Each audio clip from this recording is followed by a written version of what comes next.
Hi there, and welcome to this special edition episode where we're going to talk about Kasper's uh, eyewitness account, really, of what happened to his mother. I got this email a few days ago from Kasper, and I immediately recognized that this was something very, very important for anyone that has ever worried that they have sporadic fatal insomnia. Before we look at an email from Kasper, I want to say a a I'm lost. I'm almost at loss of words to describe the gratitude I feel towards Kasper, who's willing to share the story of what happened to his mom, so that those that are worried that they may have sporadic fatal insomnia can get some insight into what this really is like. So big thank you to Kasper. So with that said, let's look at this email that came in a few days ago. It goes like this. Hi, Daniel. I just saw 3 of your videos on YouTube, number 46, 219, and 308. This is kind of random for me to contact you, but I don't know where I should tell my story, and I feel like no one really will understand what me and my family went through last year. I'll just list the rough timeline, and then you can let me know if we should talk more details, if this could be helpful for giving people better information. Thanks in advance, and sorry for my English spelling. I'm 32 years old and I come from Denmark. I work as a mechanical engineer. My mom passed away December 14, 2019, age 60. She died from SFI and this was conducted by brain abduction. I've just received the results and don't really know what to think. I'm feeling so weird about this and don't know how to react. You talk about a subscriber that researched in this. Could you possibly create a connection for me? This would be very appreciated, to find someone to talk to, understand, and also we'll try to learn. According to the neurologist, she was case number 22 worldwide, and to be registered with SFI, also case number 1 in Denmark. Can this really be true? I've never ever in the period she was sick thought that she could have SFI, and how can they be so sure if this is the first time they see this in their career? And in some later communication with Kasper, we talked about this person that he mentioned in on the channel, and we talked about him actually coming on to talk more about this on the channel. Now, so this is how Kasper describes what happened to his mom. October 2018, she started to complain of constant dizziness. November 2018. Sleep pattern started to change. One morning, my dad thought she was dead because she didn't wake up at all. Normally, she would wake up easily to small sounds. Still the constant dizziness. January 2019, still constant dizziness. Had to go home from work because she got so tired and dizzy that she felt really sick. Turned out to be her last day at work. February 2019, she started to move slower. She was fully aware that she moved slower than her reactions, and she started to get tired from walking just 500 meters. She was still dizzy. March 2019, she got diagnosed with Parkinson's disease. She would now use a relator to help walk and would get really tired fast. She now talked with a low voice. She started to sleep 14 hours a day. Relator is, I'm familiar with this from speaking Swedish. This is what's called a walker in English. June 2019, her pronunciation was getting so different that she was becoming it was understandable.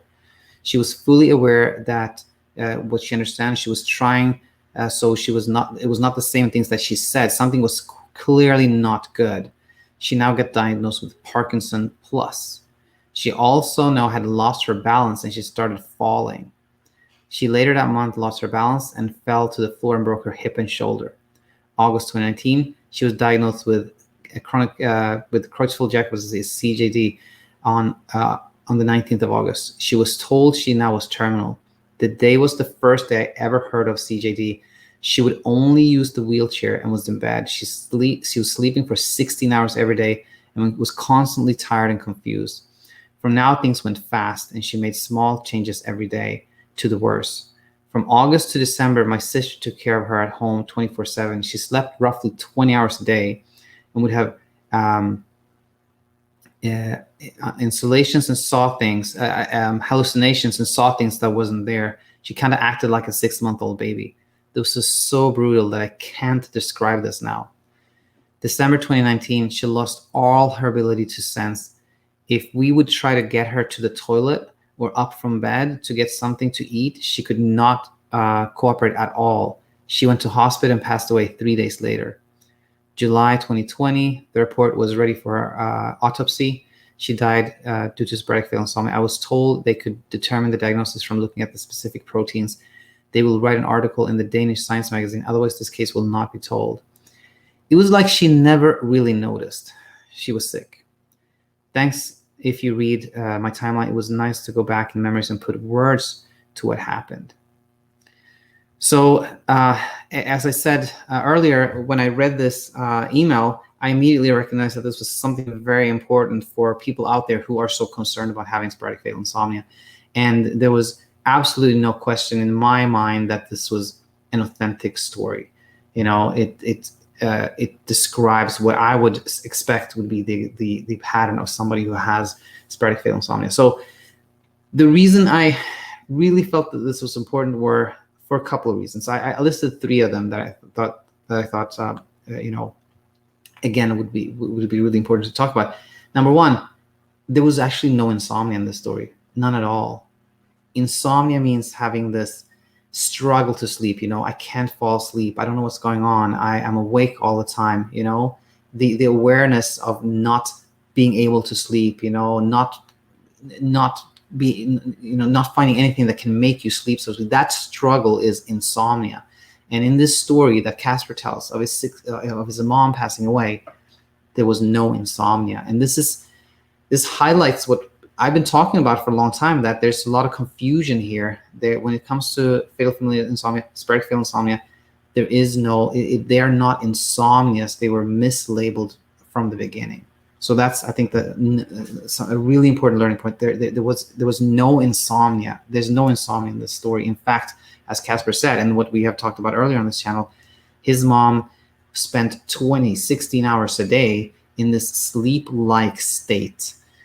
The reason there's so much confusion is that it's if you do like an EEG, you can't really tell if this is wakefulness or sleep. So somehow, sometime in history, this was mislabeled as an insomnia, and this shows again there was no insomnia. Number 2, Kasper's mom never knew she was ill. Kasper repeated that in many other emails, that it seemed like his mom had no real notion of what was happening to her. She never really knew that something was wrong. Or not, at least not how ill she was. And this is very different from most people that are concerned. And I want to say this again, which I always repeat: if anybody's concerned about your health, then talk to your doctor, of course.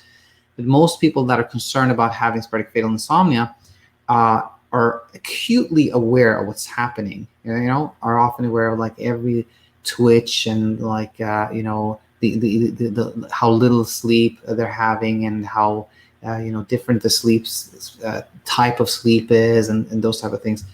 Very, very different from Kasper's mom, who really didn't know that she was ill, you know. And then finally, number 3 here, everyone knew Kasper's mom was ill. It was very apparent to the family, to doctors, etc., that something was wrong, you know.